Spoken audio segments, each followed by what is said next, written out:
Hello viewers, তো আরেকটা allergic রাইনাইটিসের successful case দেখাবো। একটি ছোট্ট বাচ্চা 5 বছর বয়স। তো ওর জন্মের পর থেকেই অ্যালার্জি, মোটামুটি যখন বয়স 2 বছর 3 বছর তখন থেকেই অ্যালার্জি বুঝতে পারে। অ্যালার্জির জন্য অনেক সমস্যাই ছিল এবং তারপর ওর মা আমার কাছে নিয়ে আসে এবং তার সঙ্গে আর অনেক ধরনের সমস্যা ছিল। তো ওর মার কাছ থেকেই শুনবো কী কী সমস্যা ছিল এবং ওষুধ খাওয়ার পর এখন কেমন আছে। তো এই পুচকে হচ্ছে রিনা ইসলাম। তো আপনি বলুন, এখন একে যখন আমার কাছে প্রথম নিয়ে আসেন কী কী সমস্যার জন্য নিয়ে এসেছিলেন?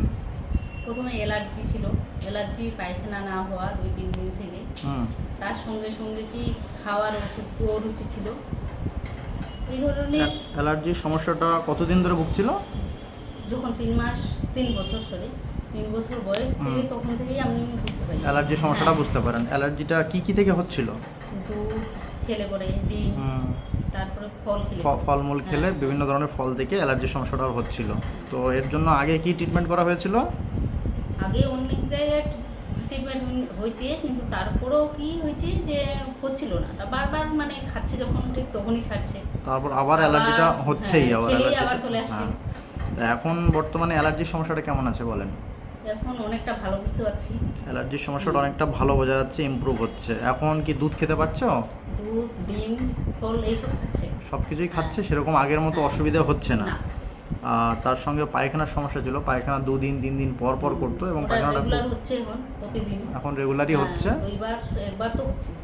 আর আগের মতো কি শক্ত হচ্ছে? না, শক্ত হচ্ছে না। খাওয়া দাওয়ার রুচিটাও বলছিলেন যে একদম ছিল না আগে। খাচ্ছে, এখন খেতে চাইছে যে খেতে দাও, খাবো, নিজে থেকে খেতে চাইছে, নিজে থেকেই খাচ্ছে। তার সাথে সমস্যা ছিল একটুতেই সর্দি কাশি লেগে যাওয়ার একটা টেন্ডেন্সি ছিল একটু। খাওয়ানোর পরে এটা হয়নি, এখন পর্যন্ত ওরকম দেখা যায়নি। তাছাড়া ঘুমের মধ্যে হচ্ছে মুখ থেকে লালা পড়ারও একটা সমস্যা ছিল, এখন বর্তমানে ওগুলো কিছু দেখা যাচ্ছে না। আর তার সঙ্গে একটা ইম্পর্টেন্ট সিমটম ছিল যে পেশচাপে খুব অসহ্য গন্ধ ছিল। সেটা কি এখন ওরকমই আছে না কমেছে? অনেকটা গন্ধটা কমে গেছে এখন। ঠিক আছে, মোটামুটি ও সব দিক থেকেই এখন অনেকটাই ইমপ্রুভের রাস্তায় আছে। অ্যালার্জির সমস্যা একটুও হয়নি, এখন অনেকটাই ভালো আছে। আশা করা যায় কয়েকবার মেডিসিন দিলে পুরোপুরি সুস্থ হয়ে যাবে।